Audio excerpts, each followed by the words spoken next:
SafetyFM.com with Jay Allen. Changing safety cultures, one broadcast and one podcast at a time. Welcome to Safety FM, where we talk about safety that's truly inspired by you. Hello and welcome to Safety FM. This episode of the broadcast and the podcast has been brought to you by Safety Focus Moment. They're consultants that want to help you get to the safety culture that you've been looking for. For more information, go to safetyfocusmoment.com. Hello and welcome to Safety FM. This is Jay Allen. Well, this week, if you're in the United States, you'll be enjoying Thanksgiving on Thursday, and I know today is Tuesday as we normally release the podcast. On today's podcast, we have James Frederick. He works within the Health and Safety Environment Department for the United Steelworkers Union. Enjoy our conversation with Jim Frederick here on Safety FM. Safety FM. Changing safety cultures. One broadcast and one podcast at a time. Well, hello and welcome to Safety FM. I have James Frederick on the line. How are you doing today? I'm well, thanks. James, I had the opportunity of actually meeting you at a conference/workshop putting on in Atlanta, and you gave a speech during that particular workshop, and it really kind of intrigued me in regards of how the United Steelworkers tie in everything in regards of safety, and I wanted to have you come on and kind of just tell us how your path has started, and how did you get involved in safety, and how did you make it all the way to the United Steelworkers? Okay, sure. So I've been at the Steelworkers Union for just around 25 years and have been in the Health, Safety, Environment Department with the union during that time period. I actually came to the Steelworkers with a merger of two unions. The United Rubber Workers merged with the United Steelworkers, and I was the health and safety person at the Rubber Workers. Prior to that, I worked with one other union, and when I came out of school with degree in health and safety, I was interested in the worker perspective of health and safety and found my way into this work. And the path of the most recent 25 years here at the Steelworkers has been one that's really quite interesting. It's very broad and diverse, and if there's any time that there's some downtime, I just need to wait a few minutes for the next email to pop in or the next phone call of something that needs our attention and help. So when you start getting involved inside of safety, once you actually graduate, when you started coming out, do you start looking at it from the mentality of using behavior-based safety, or do you kind of already have like the book mentality of safety, or what are you using when you first come out? Well, that's been a while back, but I certainly was not someone that was a proponent of the broad family of the behavior-based safety genre or arena. I had always had the kind of fundamentals built in with me that said that injuries are caused by exposure to hazards, and the best way to fix hazards is to follow the hierarchy of controls and address those hazards. In order to address those hazards, I have always taken the perspective that the best way to find hazards is to talk to workers that are working around them, and that workers understand better than any of us what the unsafe conditions that they're working around and with, and the changing nature of those conditions are, and that through talking with them and most importantly listening to them, we can get to a much better perspective to manage health and safety. So when you're coming from a union environment and you start having these conversations with, let's say, for instance, a client or somebody that you're actually doing business with, and you're not able to see eye to eye with your format of safety to what they believe from their company standpoint, how do you normally get that to work out? Yeah, so sure. So for us, our clientele, as you said, our clientele is really our members, the members of the Steelworkers Union who go to work in their workplace and are members of the union. We have a collective bargaining agreement, a contract with their employer to provide the work at that workplace and do whatever they're doing. For the Steelworkers Union, we represent workers in a broad array of industries and workplaces, from obviously manufacturing steel and other metals to workers in paper sector, to workers in the oil refining sector, to rubber workers, as I mentioned earlier, and a whole host of other industries that we represent workers in. Outside of the manufacturing arena, we also represent workers in things like healthcare and other public sector workplaces that are equally and kind of vitally important. So our primary constituency is our members. They come to work, they work within the construct of the collective bargaining agreement and pay dues to the organization that funds the work we do. And so our department here at the International Union works on behalf of them and their local union to try to help them. When we are working with our local union and their employer, that is where we would sometimes run into a situation where we can't quite see eye to eye or agree on a situation, and we try to fall back on a couple things. First is to rely upon the facts and the reality of the situation, and to demonstrate what our concerns are and why they need to be addressed. And secondly, we also rely upon our members to make certain that they are conveying their concerns to their coworkers, to their direct supervision, and to other management at the facility in an effort of improving health and safety in that workplace. So if I'm somebody who is actually interested in joining the union and wanted to understand what exactly are the benefits, what exactly do you normally discuss with them? Well, sure. So for a manufacturing union, we identify workers in a workplace, and an organizing campaign would take place. That involves kind of a separate group from us in health and safety, but we sometimes are involved if health and safety issues are a concern or a priority to them. An organizing campaign will take place, and it will eventually result in typically in a vote that's held by the National Labor Relations Board. And if the result of that vote is 50% plus one would like a union in that workplace, it takes the next step into becoming a unionized facility. The next step in that process is for the union and the employer to sit down and negotiate a first contract. And in the contract is where much of the kind of you referred to as benefits occur. And so things like retirement pay, other benefits, healthcare, dental, eye insurance are often something that is included in an agreement in a workplace that may or may not have had that prior. But also, some other important things, health and safety being one of them, and having a union in a workplace provides a voice to those workers to have a say in what is going on in health and safety. That's not to say that employers without a union in their workplace don't talk to their workers about health and safety, but it's to provide more of a firm format of how health and safety operates from the workforce and their concerns through their representatives through the union to the employer, and that communication then going back and looping back and completing the circle. We certainly find that our members in workplaces that have an effective and well-functioning health and safety committee in their workplace are able to make significant improvements around health and safety matters and issues in those workplaces to improve the process, engage with the employer, and hopefully have a positive outcome at the end of that process, or as that process goes on and on and on. So then, out of curiosity, and being as we were at the same workshop, how did you become aware of human organizational performance? Oh, great question. I'll have to rely upon some brain cells that are way back in the back of my head to remember exactly when, but 5-6 years ago, or actually probably let's step back one step further.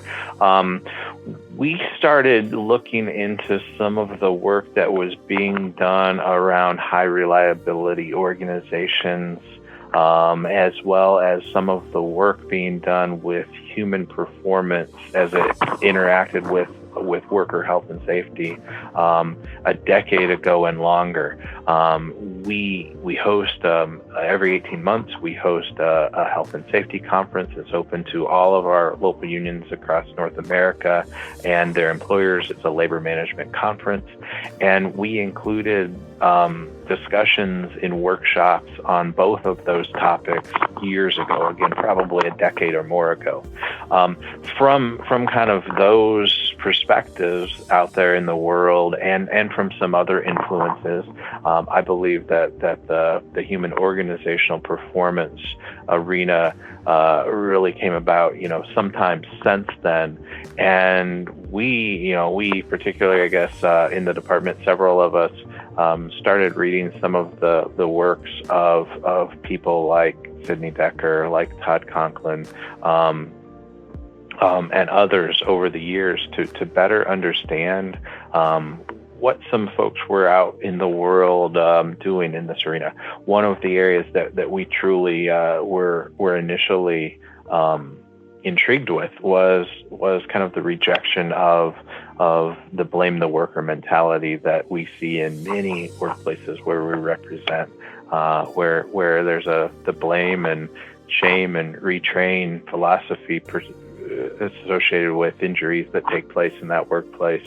And what we see from that is truly the result being that people stop talking. People stop communicating their concerns, stop talking about those hazards that we talked about a few minutes ago. If the premise is true that the best way to find out about the unsafe conditions and the hazards in the workplace is to talk to the workers, when they stop talking, we're never going to find out about them. And health and safety is a tough road. Managing health and safety in any given workplace is difficult, challenging, and that's when we know about the unsafe conditions and the hazards. It's a tough road to go through for those things we know about. But when we don't know about an unsafe condition or a hazard as a result of folks stop talking about them, then we'll never have them properly addressed in the workplace. And those uncorrected hazards are just laying out there in wait to injure the next person. So as you go with this forward-thinking mentality in regards of what you want to change, and you said there was a few of you that had read these different books before you started incorporating or really taking a deep dive inside of it, how does this actually affect, I guess, really the union when you come back and you go, this is what we want to move forward with? How are you able to kind of change the mentality overall amongst the whole group? Yeah, so I think it's very fair to say that one, it's for us. This is for the Steelworkers Union. This is a work in progress. This is certainly not something that we've completed or accomplished. I think we're really at kind of the beginning stages of exploring the integration of some or all of the concepts of human organizational performance or new view of safety into the work that we've done for a very long time. But that is important to kind of juxtapose against the fact that a number of the elements of that thinking, of the new view thinking, are things that we have been doing already for a very long time. So just as a couple of examples, learning from normal work is a concept associated with these views of going out and, like we've been talking here through this conversation, talking to workers about their work, understanding what the work is performed really looks like, to know where and when the unsafe conditions and hazards are going to have the potential to affect the work and the workers. Again, that's been something we've been doing for decades and decades, is relying upon our members in the workplaces to talk to us and talk to their local union safety and health committee members, and talk to the employer safety and health representatives and their supervisors and whomever else about what they recognize as being an unsafe condition or a hazard in their workplace. We also have for many, many years kind of before this, infamous black line, blue line chart of work as imagined versus work as performed was in place, I think we at the union recognized that interface where that hazard and the work as performed came into contact and an injury or an event occurred. We've recognized that forever as being an issue that has to be addressed. We often, after that, saw that workers sometimes, many times, would be disciplined for not following the procedure, the black line. But what we now know is this is very normal and going on all of the time. So through that, we would see safety-related discipline, and again, typically that was happening or is happening today after an event, after an injury, after something has triggered the attention to that. A lot of focus comes into play of that interaction of the work as performed after that event. And one of the things that has happened for decades is the union typically responds to the negative disciplinary action or whatever by filing a grievance on behalf of that person that is the victim of that discipline, to make certain that we're properly representing them, to explain that this is the work that was done over and over again, and this time, unfortunately, this event occurred. We certainly don't want to see the injuries. We certainly don't want to see the unwanted events, but we do want to better understand the work is performed and make sure it can be done in the boundaries of what is not going to cause the event to happen. And when you start talking about safeguards, of course, something's going to occur, but you have it already planned out on it's supposed to occur inside of here. But on the rare occasion, you might have something that falls out of the ordinary. And that makes sense. But when you start having the conversations with people and you go, hey, this is a philosophy and it's really not a program, what are some of the pushbacks that you get? Yeah, so I think that's, again, a great question. I think one of the challenges that we face in workplace after workplace is the fact that the safety and health program of the month or the week or the quarter has been such a trend over the last number of years or decades that everyone at the workplace, management, the union members, and anyone else there has a hard time recognizing that this is a change in the way we're looking at everything versus just the next 3-ring binder to be brought into the safety manager's office and be put up on the shelf. And that if you wait a few months, that 3-ring binder will become recycling material as well as the last one did. And so we've been trying to convey and communicate with primarily starting with the union safety and health activists, who are, generally speaking, they're also the union health and safety committee members, about this, and to try to understand how we have done much of what we're talking about across the trade union movement in health and safety forever, and that we were trying to work with our employers to see a better outcome of the implementation of this change in philosophy. And I think you've also hit it spot on of the balance of including and recognizing that we have to have the right controls in place so that when something does go awry, those controls are there. But that balance has to have on the other side of it the prevention measures. So we need to make sure that both are happening. Both prevention and control, because either side of that's not adequate and certainly isn't changing the outcome of what we see going on in serious injuries and fatalities across our organization and what's hitting our members, or on a wider perspective, what's going on across this country, North America, around the world. And so when your safety committee members come back to you and talk about some of the findings that they have and some of the discussions they have, what are they saying are the popular items and pushbacks that they're getting when they're trying to implement this new, I guess, change of mind and this new concept of safety? Yeah, so a couple of the things that our folks run into challenges with, I like to put this into kind of two buckets of types of hazards and unsafe conditions and concerns that our members bring to us. The first is I term as the kind of the traditional safety and health hazards, an unguarded piece of equipment, working from heights and needing better fall protection in place. Some of those traditional hazards. The other bucket being work organization issues and how work is organized in that workplace to get done, in the construct of what's going on in the economy and our society, of having fewer people to do the work that we used to have a larger crew, of having, because of retirements or folks leaving the workplace, an influx of inexperienced younger people that doing the work that don't have the institutional knowledge that those who left did, and those work organization issues in that other bucket. Again, those two things are of importance, and we hear from our members that come back from their health and safety committee roles, concerns on both sides of both of those buckets of the challenges to make certain the day-to-day health and safety, traditional health and safety hazards are addressed, but also the importance of recognizing those work organization issues as they are health and safety hazards in and of themselves, but they're also really magnify some of the traditional health and safety hazards.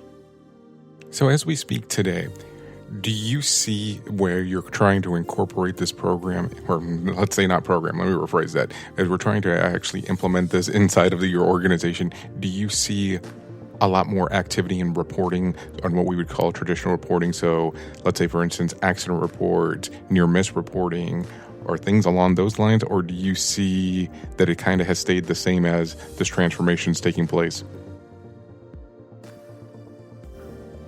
So one thing I probably should have said when we were talking about kind of the overview of the organization itself. So we represent workers at the Steelworkers Union. We have about 700,000 members, and they work in roughly 2,500 workplaces across North America. So we've got a pretty broad array of both not only industries, like I mentioned earlier, but just different size of workplaces, different employers, and a lot of variables to make what is happening with our members and our health and safety committees at the facility level and our local unions very kind of brought in diverse in what they're seeing. So I think it's been very much of a mixed bag of the results of what folks have been seeing thus far.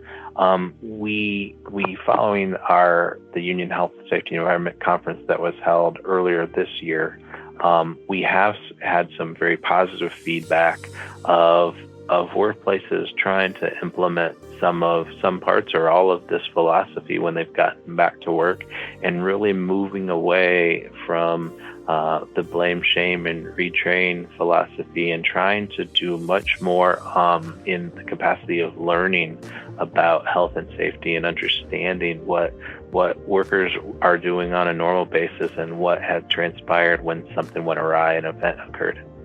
Now, James, if the listeners want to know more about you or about the United Steelworkers Union, where would they need to go? So I think the best place is to the Steelworkers Union website. It's usw.org, and from there, the Health and Safety Department webpage has some information about what we do, and some of the investigations we've performed on serious injuries and fatalities are highlighted there with some of the learnings that we've had, and also a means to contact us from there is pretty easy from that spot. Well, James, I really do appreciate your time on being on Safety FM here today. All right. Thank you, Jay. The views and opinions expressed on this podcast are those of the host and its guest and do not necessarily reflect the official policy or position of the company. Examples of analysis discussed within this podcast are only examples. They should not be utilized in the real world as the only solution available, as they are based only on very limited and dated open source information. Assumptions made within this analysis are not reflective of the position of the company.